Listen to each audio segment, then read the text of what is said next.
చిట్టుగుడ్ల మొహం సార్ చూడండి. ఆహా ఏం నవ్వుతున్నారానండి, నవ్వు చల్లకుండా. ఈ పక్కన బొడ్డోడు అయితే మనకు అసలుకే తెలియదు. వీళ్ళని కనుక మీరు ఎవరైనా గుర్తుపెట్టుంటే నాకు కింద కామెంట్స్లో కామెంట్ వేసుకోండి, ఎక్కడ చూసినా సరే. సో మొత్తం వచ్చి ఈ బండి ప్లాటినం 100 years బండి అండి. సో ఈ ప్రాబ్లం చాలా మంది ఫేస్ చేస్తుంటారు. వీడియో అయితే లాస్ట్ చూడండి, స్కిప్ చేయమాకండి.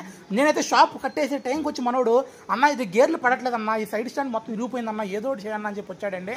ఈ ట్రైన్లో ఏం చేస్తున్నారు నేను పొద్దున్న చేద్దామంటే మనోడైతే మన మాట అయితే ఏం లేదు. సరే కదా అని చెప్పి మనమైతే ఇక పని అయితే మొదలు పెట్టేస్తాం. దీన్ని చూస్తారు కదండి, మన గ్లామర్ బళ్ళు స్ప్లెండర్ బళ్ళు లాగా డైరెక్ట్గా గేర్ సాఫ్ట్కి గేర్ రాడ్ బిగించి అయితే ఉండదండి. ఇది కంప్లీట్గా డిఫరెంట్గా ఉంటుంది మన పల్సర్ బల్ లాగా. సో మొత్తం దీనికి చూస్తాం కదండి, చేంజర్ లెవర్ ఇరిగిపోయింది, తర్వాత కింద పొట్ట సెట్టింగ్ మొత్తం ఇరిగిపోయింది. దీన్ని అయితే మనం ఏం చేస్తామంటే వెల్డింగ్ పెట్టేసామండి డైరెక్ట్గా.